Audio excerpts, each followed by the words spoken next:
The late afternoon sunlight streamed through the tall windows of Harrison Hall, casting long golden rectangles across the polished wooden floor.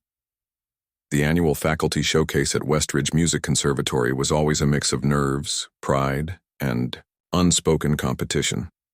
For the teachers who spent their days nurturing talent in others, this was their chance to remind everyone, perhaps even themselves, that they were artists in their own right. Olivia Chen sat quietly in the wings, her hands folded in her lap as she listened to the thunderous applause following Professor Thompson's cello performance. In 15 minutes it would be her turn. She closed her eyes and breathed deeply, the way she taught her students to do when stage fright threatened to overtake them. "Nervous?" a voice asked. Olivia looked up to see Lisa, the vocal instructor, smiling down at her. "A little," Olivia admitted. "It's been a while since I performed for an audience this size." "You'll be wonderful," Lisa said, squeezing her shoulder gently. "Everyone's excited to hear you play." Olivia nodded, grateful for the encouragement but still feeling the flutter of anxiety in her chest. At 32, she was one of the younger instructors at the conservatory, having joined the faculty just 3 years ago. Her position teaching intermediate piano students wasn't particularly prestigious, but she loved watching her students grow, seeing the moment when a difficult piece finally clicked. She glanced down at her simple black dress, suddenly wishing she'd chosen something more impressive. The other instructors seemed to approach the showcase as if it were a concert at Carnegie Hall. Professor Thompson had worn a tuxedo for his 8-minute performance. A burst of laughter drew her attention to the front row of the auditorium. Richard Hayes, the newly appointed head of the piano department, was chatting with Dean Williams and several board members. His arrival from the London Symphony Orchestra 6 months ago had sent ripples of excitement through the conservatory. He'd toured internationally, recorded with major orchestras, and was known for his interpretations of Liszt and Rachmaninoff. He was also known for his cutting remarks and exacting standards that left students in tears.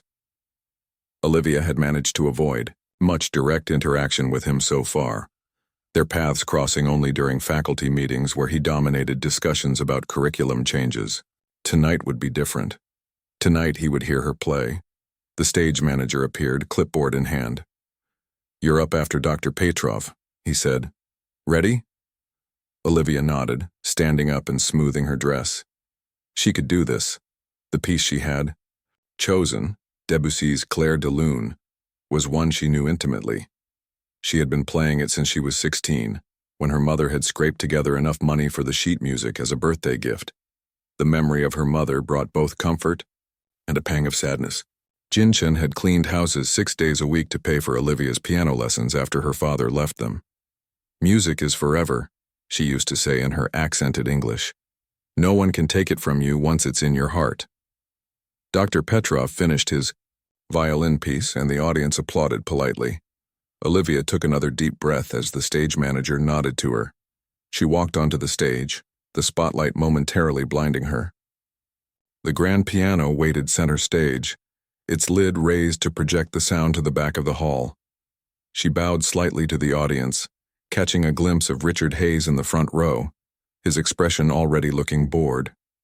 Seated next to him was an older man she didn't recognize, possibly a donor or board member. Olivia pushed the thought away and focused on the piano as she took her seat. The room fell silent. She placed her hands on the keys, feeling their cool smoothness beneath her fingertips. Then she began to play. The familiar notes of Clair de Lune filled the hall, delicate and dreamy. Olivia felt herself relax as the music took over, her fingers finding their way through the piece as naturally as breathing. This was why she had fallen in love with the piano as a child. This feeling of being carried away on a current of sound, of expressing things too complex for words. The piece built gradually, and Olivia leaned into the crescendo, letting the emotion of the music wash through her. In her mind, she saw moonlight on water rippling and dancing. She thought of her mother, who had never heard her play in a hall this beautiful, but who would have been so proud. As the final notes faded, there was a moment of silence before the applause began. Olivia stood and bowed, feeling a rush of relief and satisfaction. She had played well, not perfectly perhaps, but with heart. She smiled as she left the stage, nodding to the next performer waiting in the wings. "That was lovely," Lisa said, meeting her backstage. "Thanks," Olivia replied, still riding the high of the performance. "I think it went okay." "More than okay," Lisa assured her. "Come on, let's grab some water before the reception." The showcase continued for another hour before everyone moved to the glass-walled atrium for the reception. Faculty members mingled with board members and potential donors, balancing small plates of appetizers and glasses of wine. Olivia chatted with a few of her students' parents who had attended, grateful for their kind words about her performance. She was reaching for a stuffed mushroom when she overheard her name. "Chen?" "Yes, she teaches the intermediate students," Richard Hayes was saying to the older man Olivia had noticed earlier. "Technically adequate, I suppose, but did you notice her Debussy?" Olivia froze, her hand hovering over the appetizer tray. "Thought it was quite nice," the older man replied. Richard made a dismissive sound. It was like listening to someone read a beautiful poem without understanding the language. All the notes were correct, but there was no soul, no depth. That's the problem with technicians who become teachers too soon. They never develop their own voice. The mushroom suddenly looked unappetizing. Olivia withdrew her hand and stepped back, hoping neither man had seen her. Her cheeks burned with humiliation as she turned away, nearly bumping into Dean Williams. "Ah, Olivia, wonderful performance tonight," the dean said warmly. "Have you met our newest board member, Mr. Takahashi?" Olivia forced a smile, trying to compose herself. "No, I haven't had the pleasure. Mr. Takahashi is considering funding our summer program for underprivileged youth," the dean continued. "I was telling him about your background and how you might be perfect to help develop the curriculum." The older man, Mr. Takahashi, smiled at her. With a jolt, Olivia realized this was the same person Richard Hayes had been speaking to moments. "Hugo, it's an honor to meet you," Mr. Takahashi said, extending his hand. "Your Debussy was quite moving." "Thank you," Olivia managed, shaking his hand and wondering if he was being kind or if he truly hadn't agreed with Richard's assessment. "Ms. Chen has an exceptional way with young pianists," Dean Williams added. "Some of our most improved students have come from her classes." "Is that so?" Mr. Takahashi looked genuinely interested. Before Olivia could respond, Richard Hayes appeared at the dean's elbow. "Dean Williams, I've been looking for you," he said, then noticed Olivia. "Ah, Ms. Chen, I was just discussing your performance with Mr. Takahashi." "Yes, I heard," Olivia said quietly. A flicker of surprise crossed Richard's face, quickly replaced by an unapologetic smile. "I hope you don't mind a bit of professional critique. In this field, we must be honest about where improvements can be made." The dean looked uncomfortable. "Richard, Olivia's performance was excellent by any standard." Of course, Richard said smoothly. "And I'm sure her students benefit from her technical precision. I simply believe that at a conservatory of our caliber, we should aim higher than mere competence." The word stung like a slap. Olivia had spent countless hours preparing for this performance, balancing her practice time with a full teaching load and evening classes she took at the community college to pay off her student loans. "I appreciate your feedback," she said, keeping her voice steady despite the tightness in her throat. "If you'll excuse me, I need to speak with one of my students' parents." She walked away, her legs feeling wooden. Behind her, she heard the conversation continue, though she couldn't make out the words over the buzz of the reception and the roaring in her ears. In the ladies' room, Olivia splashed cold water on her face, careful not to smudge her makeup. Her reflection stared back at her, eyes bright with unshed tears. Technically adequate but lacking soul. The words echoed in her mind. Was he right? Had she become just a technician, so focused on teaching the correct fingering and proper posture that she'd lost the spark that made music transcend mere notes on a page? No. She refused to believe that. She thought of her students, of 12-year-old Zoe, who had overcome her stage fright to perform in last month's recital, of adult learner Mr. Patel, who practiced during his lunch breaks and beamed with pride when he mastered a simple Bach minuet. She thought of her mother, who had understood nothing about classical music theory, but who had sat beside the upright piano in their small apartment, eyes closed in appreciation as Olivia played. There was soul in her music. There was heart. The time Olivia returned to the reception, the crowd had thinned. Lisa caught her eye from across the room and came over. "You okay? You disappeared for a while." "I'm fine," Olivia said, though her smile felt stiff. "Just needed some air." Lisa lowered her voice. "I heard what Hayes said. He's a pretentious jerk. Everyone knows it." "Everyone except the dean and the board," Olivia replied, watching as Richard continued to charm Mr. Takahashi across the room. "Don't let him get to you. Your playing was beautiful." Olivia nodded, but as she gathered her things to leave, she couldn't shake the feeling that something important had shifted. In the conservatory's delicate ecosystem of talent, reputation, and politics, Richard Hayes had just publicly declared her mediocre. By next week, students would be requesting transfers to other instructors. The advanced students she'd hoped to work with would steer clear.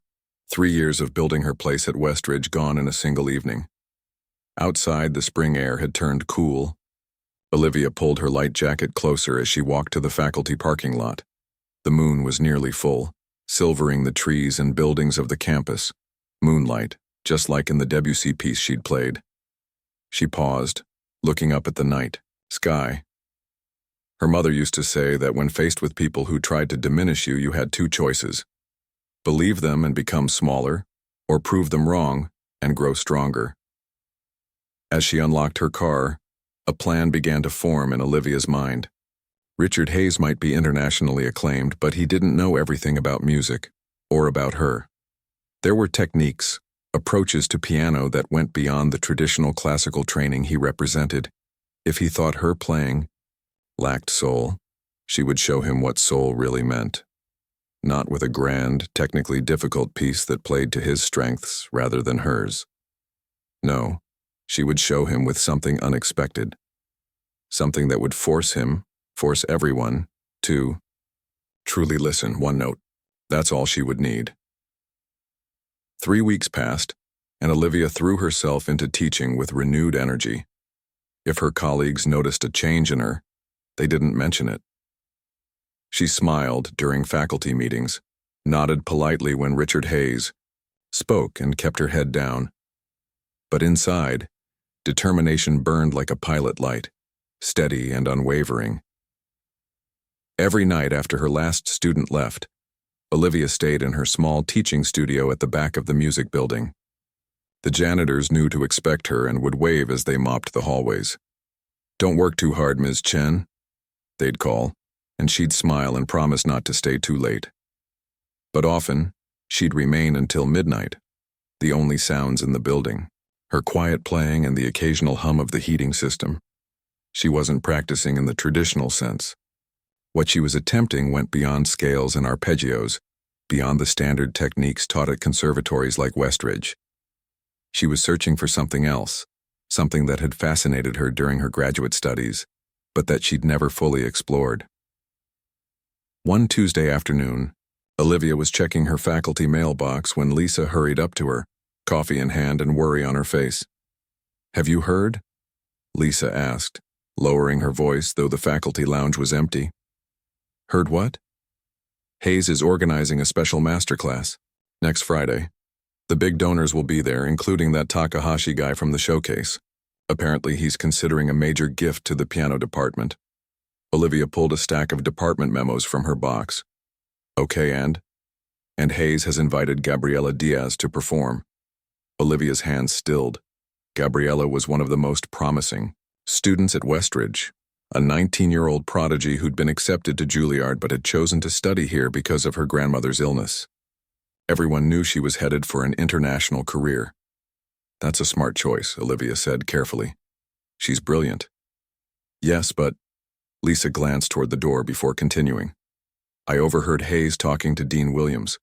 He specifically said this masterclass would demonstrate the difference between adequate technical instruction and true artistry. He's making a point, Olivia, about you." Heat crept up Olivia's neck. Of course he was. The faculty showcase criticism hadn't been enough. Now he was using a student performance to further emphasize his view of her teaching. "It doesn't matter," Olivia said, tucking the memos into her bag. "Gabriella is wonderful, and if her playing helps secure funding for the department, that's good for everyone." Lisa studied her face. "You're taking this very calmly." Olivia managed a small smile. "What else can I do?" What else indeed, she thought, as she walked to her afternoon classes. Fighting against Richard Hayes directly would only make her look petty and unprofessional. He had the reputation, the connections, the power in this situation. But perhaps there was another way to respond, not with anger or defensiveness, but with music itself. That evening, instead of staying late at the conservatory, Olivia drove across town to a shabby apartment building in the older part of the city. She climbed to the third floor and knocked on a door marked with a faded brass number 312. The man who answered was in his 70s, with unruly white hair and thick glasses. His cardigan had seen better days, and his slippers were worn at the heels, but his eyes were bright and alert. "Olivia, come in, I've got the kettle on." "Thank you, Dr. Nguyen," she said, following him into the small apartment crammed with books, papers, and music scores. A beautiful old Bosendorfer piano dominated the living room, leaving barely enough space for a worn armchair and a small table. Dr. Tien Nguyen had been her professor in graduate school, a brilliant but unconventional musician who had retired 5 years ago. His approaches to piano technique were considered experimental by some, revolutionary by others, and downright strange by many in the classical music establishment. But Olivia had always been drawn to his ideas about the relationship between performer, instrument, and sound. "So," he said once they were seated with steaming cups of jasmine tea, "you want to learn the Takamitsu technique?" It wasn't a question. Olivia had called him earlier that day, explaining what she wanted to attempt. "Yes," she replied. "You studied with him, didn't you? With Takamitsu himself?" Dr. Nguyen nodded, his expression turning nostalgic. "In the 70s, yes. Toru was already famous then, but still experimenting. What you're asking about, the sustained resonance technique, it wasn't even something he fully documented. More of an exploration we worked on together. But it's possible to create that kind of transformation from a single note? Possible? Yes. Easy? No." Dr. Nguyen set down his cup. "It requires perfect control, profound understanding of the piano's mechanics, and something else, something harder to define." "Soul," Olivia said quietly. Dr. Nguyen's eyes twinkled. "Yes, exactly. Soul. Or what the Japanese might call kokoro, heart, mind, and spirit together." He studied her face. "This is important to you. Not just as a technical challenge." Olivia told him about Richard Hayes, about the showcase and the upcoming masterclass. As she spoke, Dr. Nguyen's expression grew more serious. "Ah, I see." The old guard feeling threatened by different approaches. He sighed. "I've known many Richard Hayeses in my time. They guard the gates of classical music like dragons, breathing fire at anyone who suggests there might be other paths to artistry." He stood up suddenly. "Well then, let's begin. We have much work to do and little time." For the next week, Olivia divided her time between teaching her regular classes and studying with Dr. Nguyen every evening. The technique was as difficult as he had warned, more difficult even. It involved a precise manipulation of the pedals, careful positioning of the hands to dampen certain strings while allowing others to vibrate, and an intimate knowledge of the piano's resonant frequencies. You must think of the piano not as a percussion instrument, which is what most people believe it to be, Dr. Nguyen explained during their third session. Think of it as a stringed instrument, like a horizontal harp enclosed in a wooden case.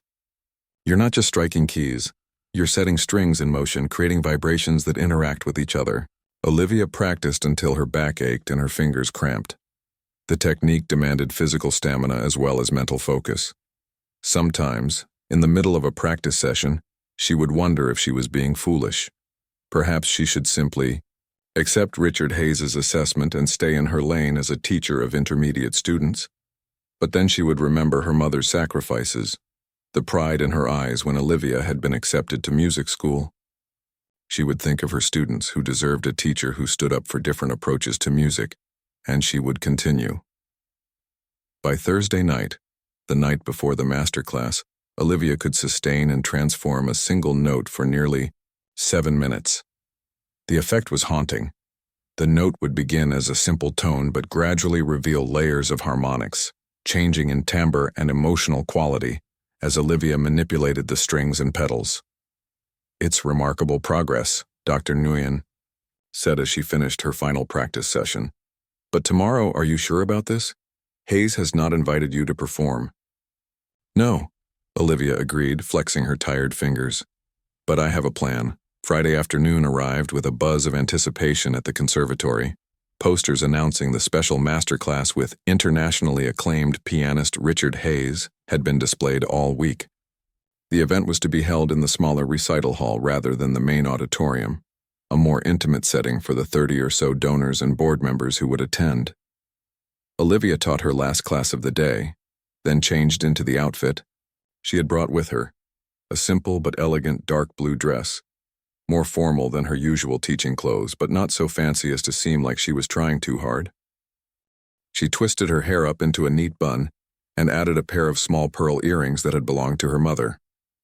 As she walked toward the recital hall, she felt oddly calm. Whatever happened in the next hour, she had already won a personal victory. She had pushed herself beyond what she thought possible, had reconnected with the experimental spirit that had drawn her to music in the first place. The hall was nearly full when she slipped in through the side door. Richard Hayes stood at the front, explaining the purpose of the masterclass to the assembled guests. He looked confident in his element, gesturing expressively as he talked about the importance of nurturing exceptional talent. "Our student performer today represents the very best of what Westridge can produce," he was saying. "Gabriela Diaz will be playing Chopin's Ballade No. 1 in G minor, a piece that demands both technical mastery and profound emotional intelligence." There was polite applause as a young woman in a red dress approached the piano. Gabriela looked nervous but determined, nodding respectfully to Hayes before taking her seat at the bench. Just as she was about to begin, the side door opened again, and a student aide hurried in, whispering urgently to Dean Williams, who sat in the front row. The dean's face fell and he quickly moved to speak with Hayes and Gabriela. A murmur went through the audience as the three of them huddled in conversation. Olivia caught fragments. "Food poisoning. Hospital. Can't perform." Hayes looked stricken, his carefully orchestrated event now in jeopardy. He turned to address the guests, his smile strained. "Ladies and gentlemen, I regret to inform you that Ms. Diaz is unwell and cannot perform today. However," he paused, scanning the room desperately, "perhaps one of our other faculty members might step in." His gaze landed on Olivia, and a mix of emotions crossed his face: reluctance, calculation, and finally a hint of challenge. "Ms. Chen," he said, raising his voice slightly, "you teach piano here, do you not? Perhaps you could favor us with a piece?" The room fell silent. Everyone turned to look at her, some with curiosity, others with sympathy, clearly remembering Hayes's critique at the showcase. Olivia stood, her heart beating steadily. "I would be happy to, Professor Hayes." As she walked to the front of the room, she felt the weight of all those eyes upon her. This was not how she had planned to make her point, but perhaps it was even better this way. Hayes himself had invited her to play, thinking she would decline or, at best, give a mediocre performance that would further prove his point about her abilities. She sat at the piano, adjusted the bench, and looked out at the audience. Mr. Takahashi was there, watching her with interest. Dean Williams looked worried. Richard Hayes stood to the side, arms crossed, already preparing to be unimpressed. Olivia placed her hands on the keys but did not play.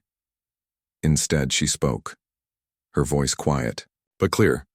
"I'd like to perform something a bit different today. This is a demonstration of a technique developed by Japanese composer Toru Takemitsu, which explores the piano's resonant possibilities."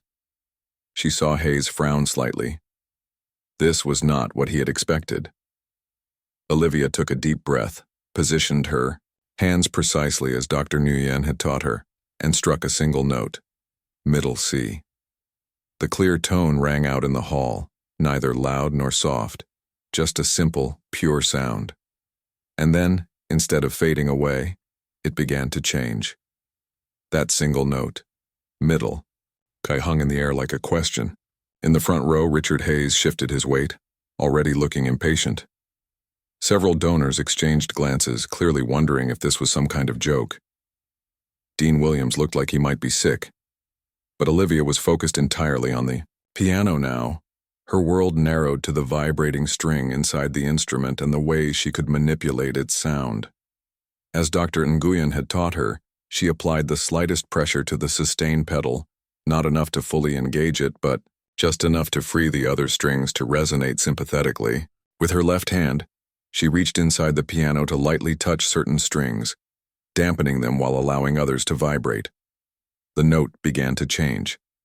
What had been a simple, pure tone now took on a haunting quality, gaining overtones that shimmered above the fundamental pitch. The sound was no longer just middle C, but something more complex, more alive.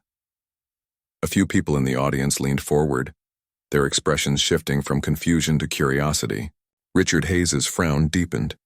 This was not traditional piano playing by any measure. Olivia closed her eyes, letting her ears guide her hands.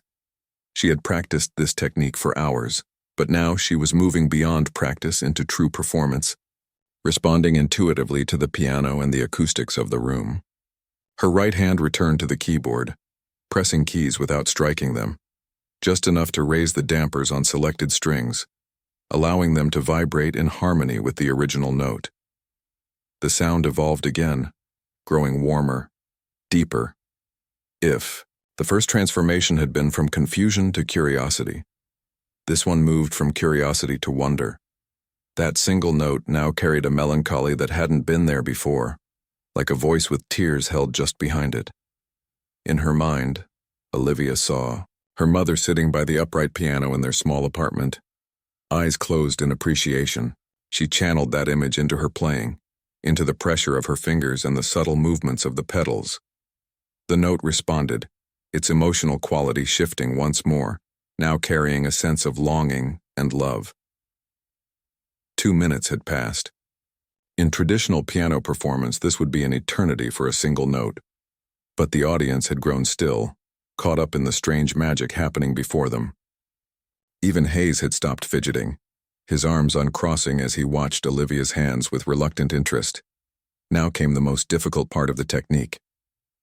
While maintaining the resonance with her left hand and pedal work, Olivia used her right hand to create harmonics by touching nodal points on the vibrating string.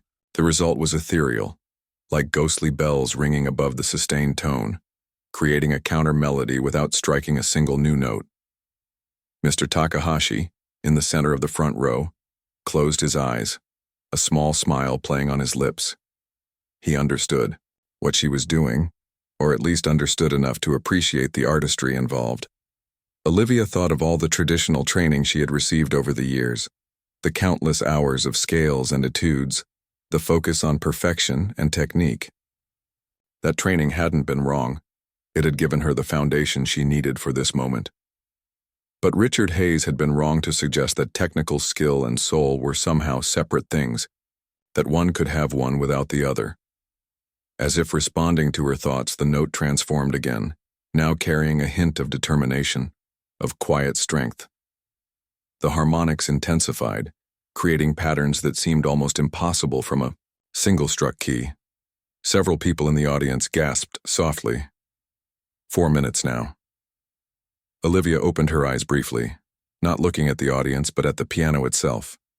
This instrument she had devoted her life to, yet was still discovering in new ways. The relationship between pianist and piano was not that of master and tool, but of collaborators in creating sound. Dr. Nguyen had taught her that, and now she was demonstrating it for everyone in the room. The note began to brighten, the melancholy giving way to something more hopeful. Olivia adjusted the pressure on the pedal, allowing more of the piano's natural resonance to come through. She thought of her students, of the joy on their faces when they mastered a difficult passage or found their own voice in a piece. That joy flowed into her playing, into that single, impossibly sustained note. 5 minutes. The audience was utterly silent, many leaning forward in their seats, some with mouths slightly open in wonder. Dean Williams was nodding slowly, his earlier worry replaced by something like pride. And Richard Hayes was staring at Olivia's hands with an intensity that suggested he was trying to memorize every movement, to understand exactly how she was creating these effects. Olivia began the final transformation, gradually easing the pressure on the strings, allowing the harmonics to simplify, bringing the note back toward its original purity, but with all the emotional journey still echoing within it. This was the most subtle part of the technique, like slowly closing a door without letting it click shut, maintaining the connection between all that had happened and what remained. The note grew quieter, not because it was dying away naturally, but because Olivia was guiding it toward a gentle conclusion. There was acceptance in the sound now, a sense of completion. The journey of this single note had told a story, her story in a way, from uncertainty through challenge to a kind of peaceful strength. As the sound finally faded to silence, Olivia kept her hands in position for a moment longer, honoring the space where the music had been. Then she slowly lowered them to her lap and looked up. The audience sat frozen, as if awakening from a collective dream. For 3 heartbeats, there was complete silence in the hall. Then Mr. Takahashi began to applaud, standing from his seat in the front row. Others quickly followed, the applause building until it filled the room with a different kind of music. Dean Williams was beaming now, clapping enthusiastically. A few of Olivia's colleagues who had slipped into the back of the hall were exchanging amazed glances, and Richard Hayes stood very still, his face a complex mix of surprise, reassessment, and something that might have been respect. Olivia rose from the piano bench and gave a small bow. She felt light, almost weightless. Whatever happened next, whether Hayes acknowledged her achievement or doubled down on his criticism, whether the donors were impressed or merely confused, she had done what she set out to do. She had shown that there were many paths to artistry, many ways to bring soul to music. As the applause continued, Mr. Takahashi approached her, hand extended. "Ms. Chen, that was extraordinary.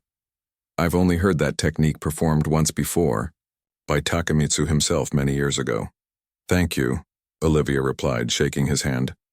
"I studied with Dr. Nguyen, who worked with Takemitsu in the 70s. The Nguyen, he's still teaching?" Mr. Takahashi looked delighted. "Unofficially, yes. He's been very generous with his knowledge."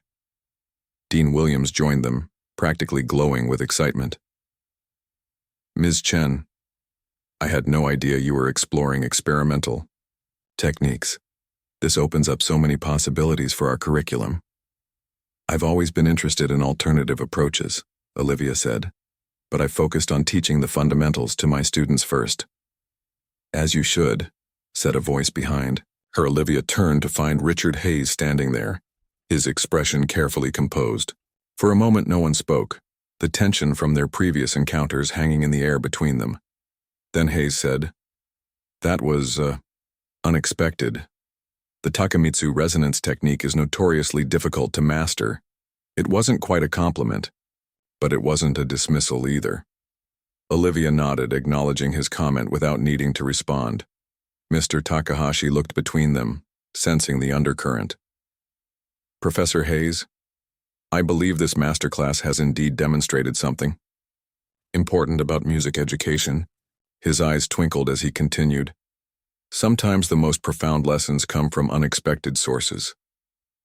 Hayes had the grace to look slightly abashed. "Indeed." He hesitated, then added, "Perhaps, Ms. Chen, you might consider giving a lecture demonstration on this technique for our advanced students. It would be valuable for them to understand these alternative approaches." Coming from Hayes, this was tantamount to an apology. Olivia felt a weight lift from her shoulders that she hadn't even realized she'd been carrying. "I'd be happy to," she said simply. The reception afterward buzzed with excitement. Several donors surrounded Olivia, asking questions about the technique and her training. A music critic who had attended at Mr. Takahashi's invitation was scribbling notes furiously, pausing occasionally to ask for the correct spelling of Takemitsu's name and Dr. Nguyen's credentials. Lisa appeared at Olivia's side, eyes wide. "That was amazing. I've never heard anything like it. Where did you learn to do that?" "It's a long story," Olivia said, smiling. "I'll tell you over coffee sometime." "You'd better. And just so you know, Hayes looks like someone just rewrote the laws of physics on him. I've never seen him so—" Lisa searched for the word, humbled. Across the room, Richard Hayes was indeed quieter than usual, listening more than speaking as he talked with Dean Williams and several board members. Occasionally his gaze would drift to Olivia, thoughtful and reassessing. Later, as the event wound down and people began to leave, Olivia found herself alone by the piano, running her fingers lightly over the keys without pressing them. The instrument felt different to her now, like a friend with whom she'd shared a secret. "Ms. Chen."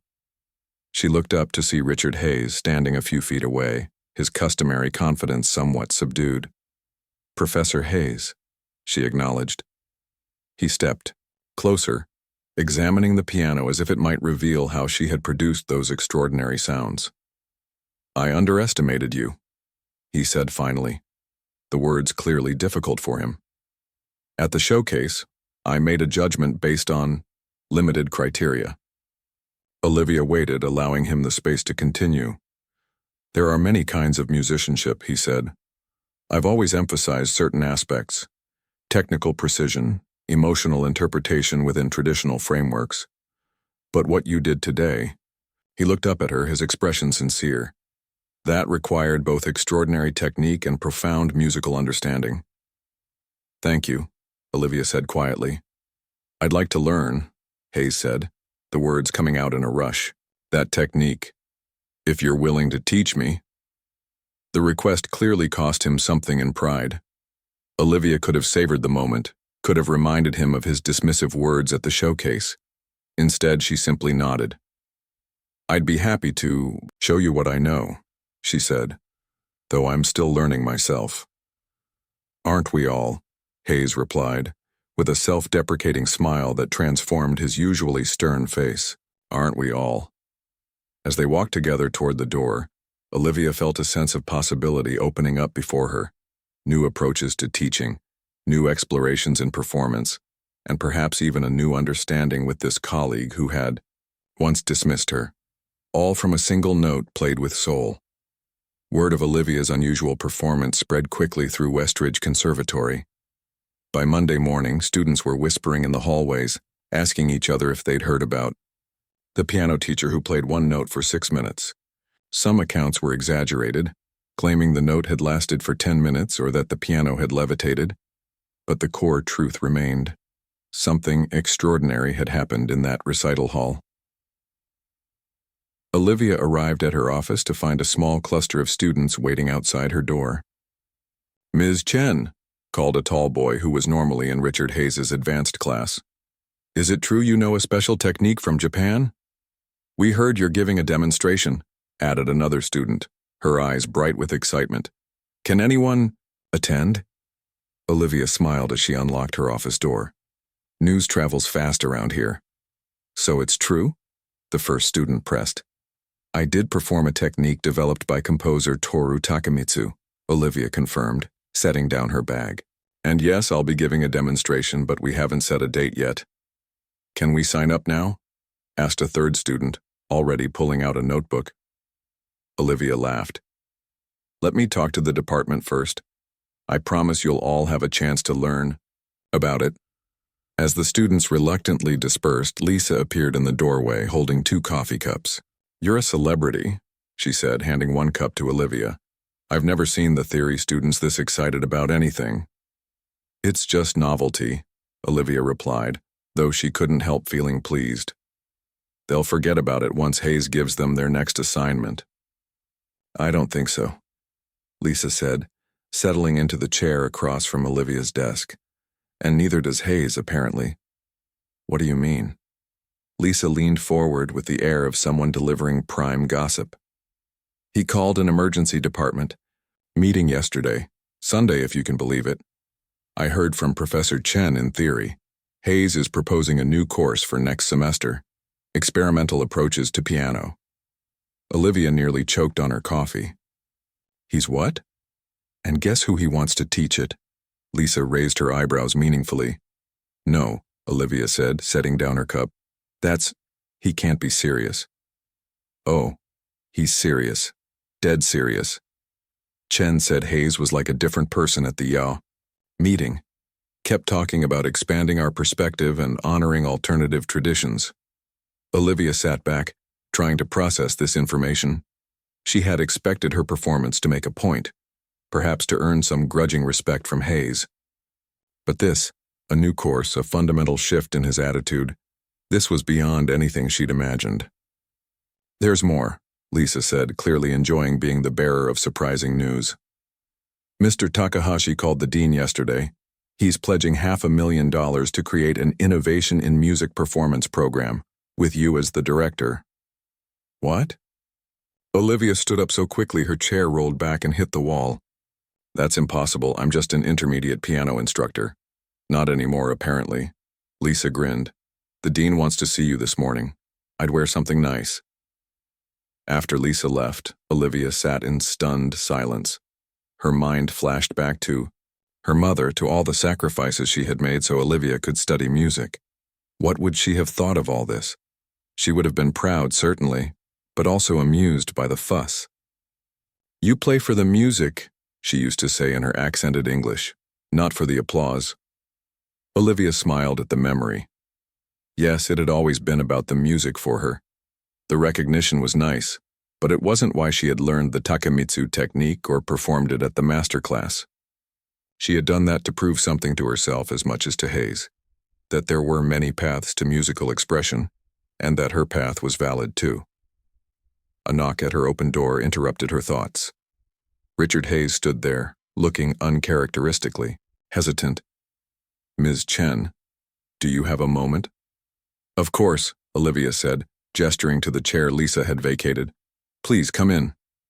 Hayes entered but remained standing, his tall frame making the small office seem even smaller. He glanced at the framed photos on her desk, one of Olivia with her mother, another of her with a group of students after a recital. I understand you've been told about the proposed new course, he said. Olivia nodded. Lisa just mentioned it. It sounds ambitious. It is. Hayes clasped his hands behind his back, a gesture that seemed more nervous than authoritative. And it won't work without you. There was a frankness in his voice that surprised her. The Richard Hayes she had known before the masterclass would never have admitted needing anyone's help. You could teach it yourself, Olivia suggested. You have far more performance experience than I do. Performance experience in traditional Western classical music, Hayes corrected. What you demonstrated on Friday, that's outside my expertise. Completely outside.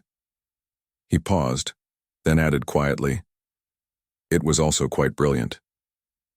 The compliment hung in the air between them, sincere and unexpected. Thank you, Olivia said simply. Hayes nodded, then continued with renewed purpose. I'm proposing a co-taught course.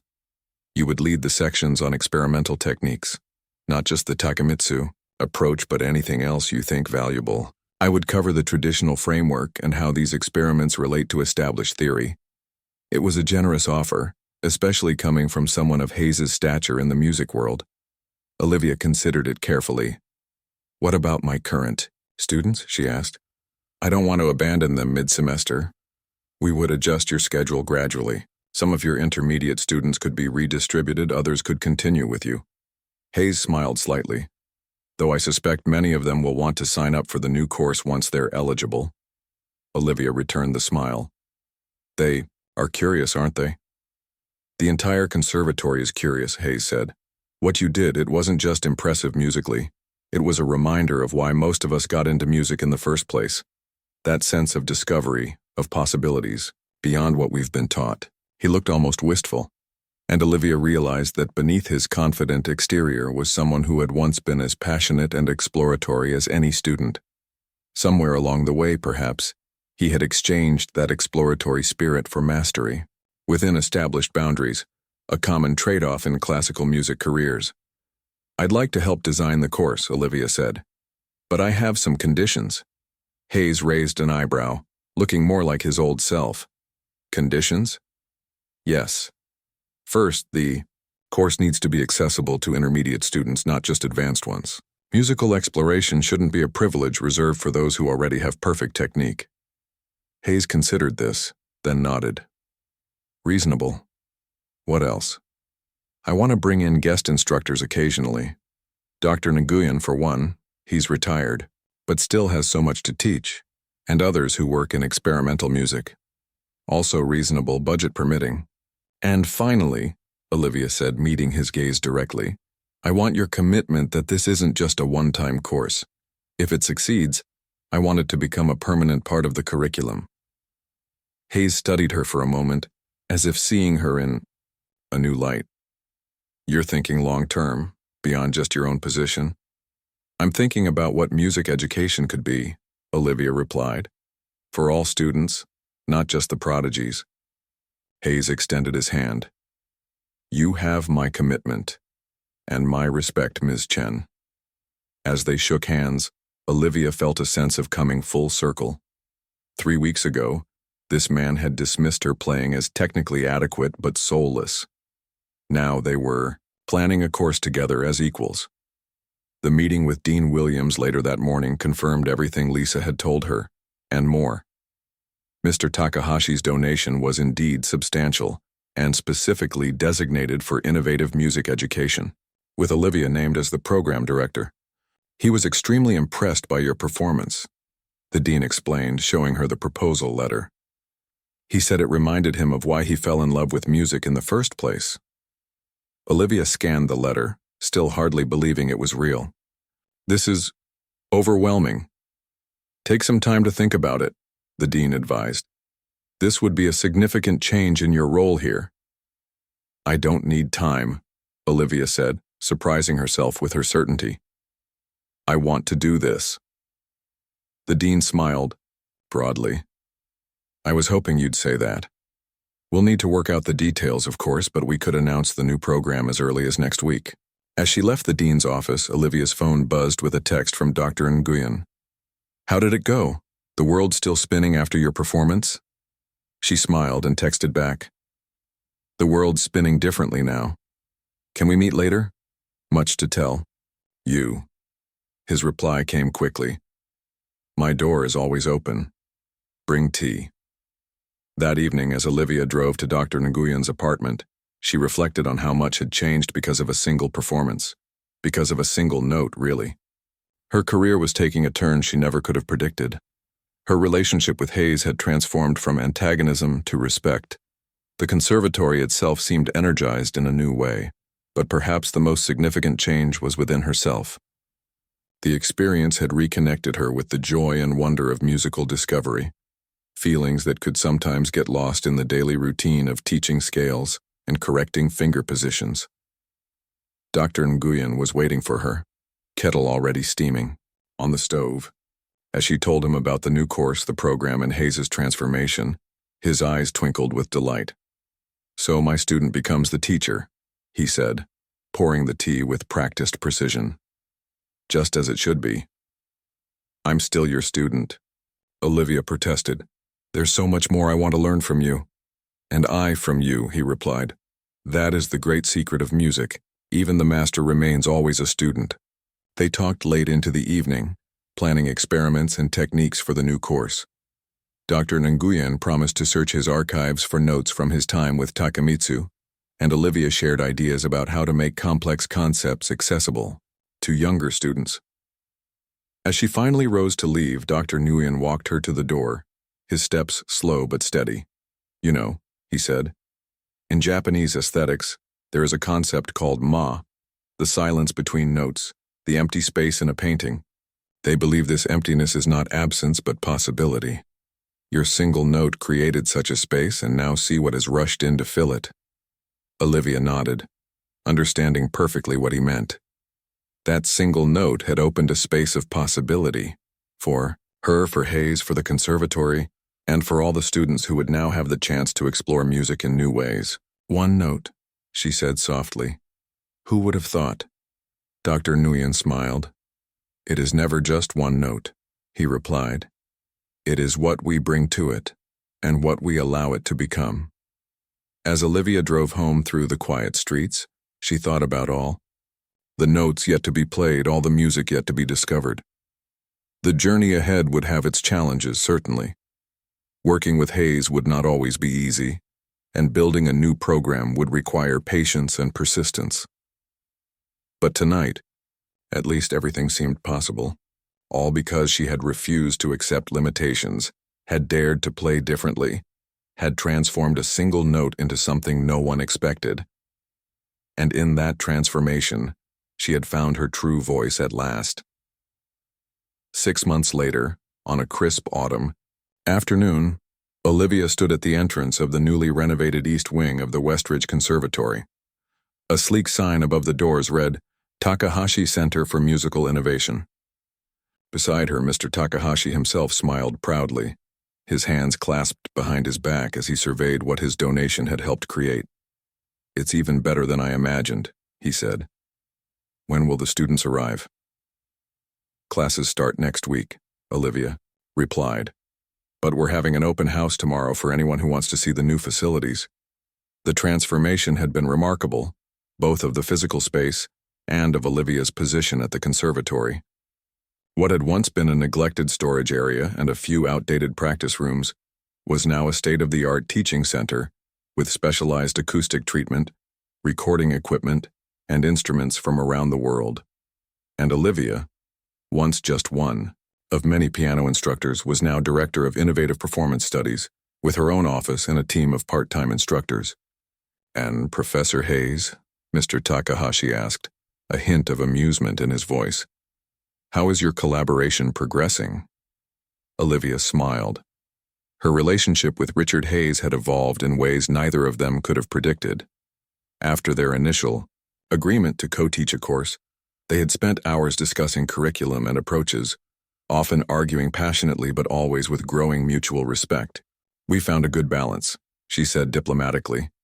"He still believes in the importance of traditional training, and I do too, but he's become surprisingly open to experimental approaches." Mr. Takahashi nodded. "That is the mark of a true teacher, the willingness to become a student again." As if on cue, Hayes appeared at the end of the hallway, deep in conversation with Dr. Nguyen.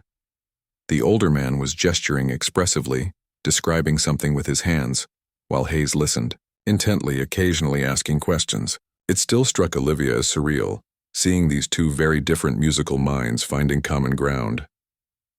"Olivia," Dr. Nguyen called, spotting her. "Come, help me explain the resonance mapping concept to Professor Hayes. He's struggling with the visualization technique." Hayes gave a good-natured shrug. "Some of us are more tied to traditional notation than others." As they walked toward the two men, Mr. Takahashi whispered to Olivia, "Your single-note performance continues to create ripples. I knew it would." The open house the next day drew a crowd that surprised even Dean Williams. Students from every NIA department packed the hallways of the new center, eager to see the specially designed performance spaces and unusual instruments. Faculty members who had initially been skeptical of the experimental program now expressed interest in potential collaborations. Olivia moved through the crowd, answering questions and pointing out features of the new facility. She felt a tap on her shoulder and turned to find Lisa grinning at her. "Look at you," Lisa said, gesturing around them. "6 months ago you were teaching Twinkle, Twinkle, Little Star to beginners. Now you're running the coolest department in the conservatory." "I still teach beginners," Olivia reminded her. "Just in a different way." And it was true. One of Olivia's first decisions as director had been to create programs for students of all levels, not just the advanced ones. Her Explorations in Sound workshop for children had quickly become so popular that they'd had to add additional sessions. "You know what I mean," Lisa said. "Everyone's talking about Westridge now. Did you see the article in the Classical Music Review last week? They called us the Conservatory Reinventing Music Education." Olivia had seen it. The article had praised the innovative approach of combining traditional training with experimental techniques, quoting Hayes extensively about the importance of expanding our definition of virtuosity. It had also mentioned the unusual start of the program, a performance featuring a single transform note. Director Chen. Olivia turned to see a group of her first-year students waving at her from the doorway of the main performance space, where Dr. Nguyen was demonstrating a technique for prepared piano. "You have to see this," one of them called. "Dr. Nguyen is putting rubber bands on the strings." Lisa laughed. "Duty calls. We'll catch up later." The day flew by in a blur of demonstrations, conversations, and impromptu performances. By late afternoon, as the crowd finally began to thin, Olivia found herself alone in the smaller recital hall, taking a moment of quiet before the evening reception for donors and board members. The room was her favorite in the new center, designed specifically for the kind of intimate experimental performances she valued most. The acoustics were adjustable, the lighting programmable, and the seating movable to accommodate different configurations. But most importantly, it housed a special piano, one built by a Japanese instrument maker who had worked with Takemitsu, that allowed for extended techniques that would damage conventional instruments. Olivia sat at this piano now, running her fingers lightly over the keys without pressing them. So much had changed in 6 months, yet the core of what she loved remained the same. The endless possibilities of sound, the connection between musician and instrument, the joy of discovery. Testing it out before the big reveal tonight? Richard. Hayes stood in the doorway, his tall frame silhouetted against the light from the hallway. "Just taking a quiet moment," Olivia replied. "It's been a busy day." Hayes nodded, entering the room and looking around appreciatively. "It's quite remarkable, what you've created here." "What we've created," Olivia corrected. Despite their rocky start, Hayes had become an important ally in developing the new program, lending his considerable reputation to help win over skeptics both within the conservatory and in the wider classical music community. "Generous of you," Hayes said with a small smile, "but we both know this is your vision. I'm just along for the ride." He sat on the bench beside her, examining the piano with professional interest. "Will you play the Takemitsu technique again tonight for the donors?" Olivia shook her head. "No, that was a specific moment. I don't want it to become a party trick." Hayes nodded, understanding. "What will you play then?" "Something new. Dr. Nguyen and I have been working on a piece that combines traditional elements with some of the techniques I've been exploring. May I hear a preview?" Olivia hesitated.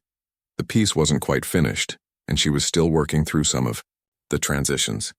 But Hayes had earned her trust over these months of collaboration, proving himself to be a thoughtful critic and supporter. "All right," she agreed. "Just remember it's still in progress." She positioned her hands and began to play. Unlike the single-note performance that had started everything, this piece used the full range of the piano, but in unconventional ways. There were moments of traditional beauty, melodic phrases that Hayes would recognize from the classical canon, interwoven with experimental techniques that created sounds no traditional performance would include. As she played, Olivia thought about the journey that had brought her here, the showcase where Hayes had dismissed her playing, the weeks of secret practice with Dr. Nguyen, the masterclass where she had played a single note and changed the trajectory of her career. All of it had led to this moment, to this music that was neither purely traditional nor purely experimental, but something new and honest. When she finished, Hayes was silent for a long moment. "Well?" Olivia asked finally. "It's challenging," he said slowly. "Some of our more conservative donors might not understand it immediately." Olivia nodded, having expected this response. "But," Hayes continued, "it's also undeniably compelling. There's a conversation happening in the music, between different traditions, different approaches. It feels necessary." It was perhaps the highest praise he could have given, acknowledging not just the technical aspects of the piece but its purpose, its reason for existing. "Thank you," Olivia said simply. Hayes stood, straightening his jacket. "I should check on The reception arrangements, 7 o'clock, yes? Yes, I'll be there soon. After he left, Olivia remained at the piano, making a few notes on her score. The evening ahead would be important for the program's future, a chance to show donors the results of their investment and secure ongoing support. But somehow, she wasn't nervous.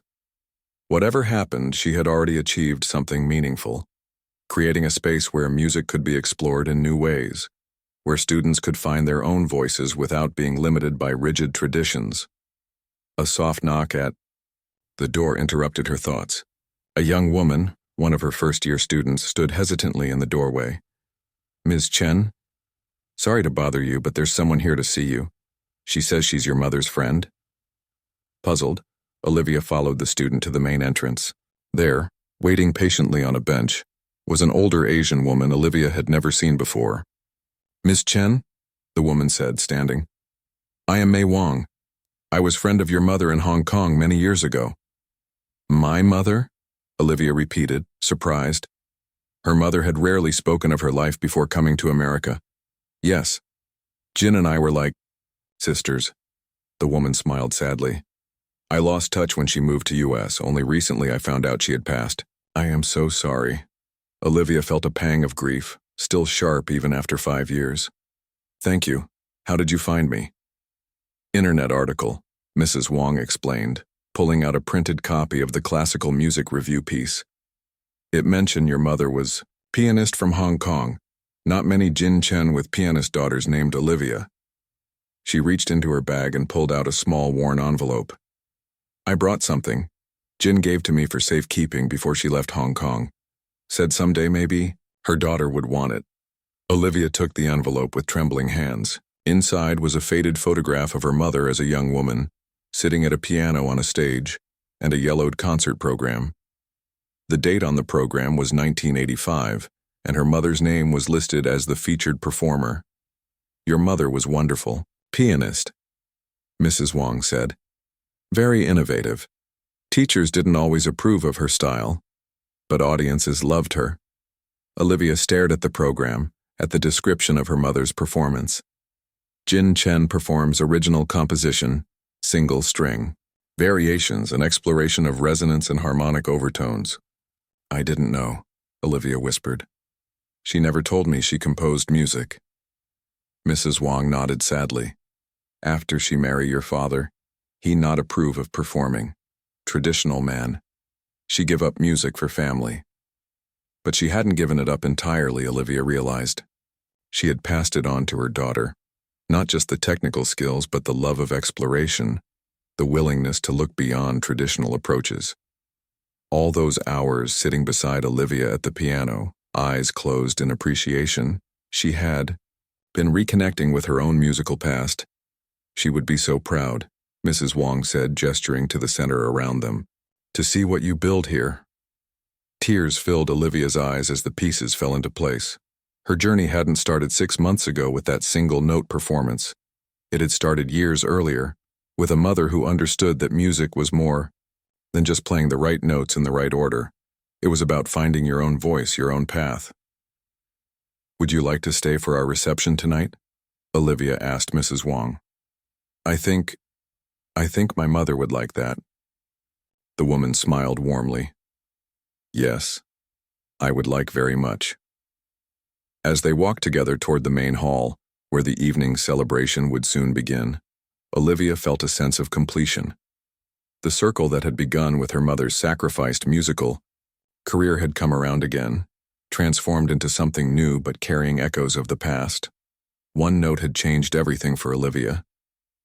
But that note had been made possible by all the notes that came before it, played by her mother, taught by Dr. Nguyen, even criticized by Hayes. Music was never really about a single performer or a single moment. It was a conversation across time, between traditions, among all those who chose to listen deeply and respond with their own unique voice. Tonight, Olivia would add her voice to that conversation. And somewhere, she felt certain, her mother would be listening.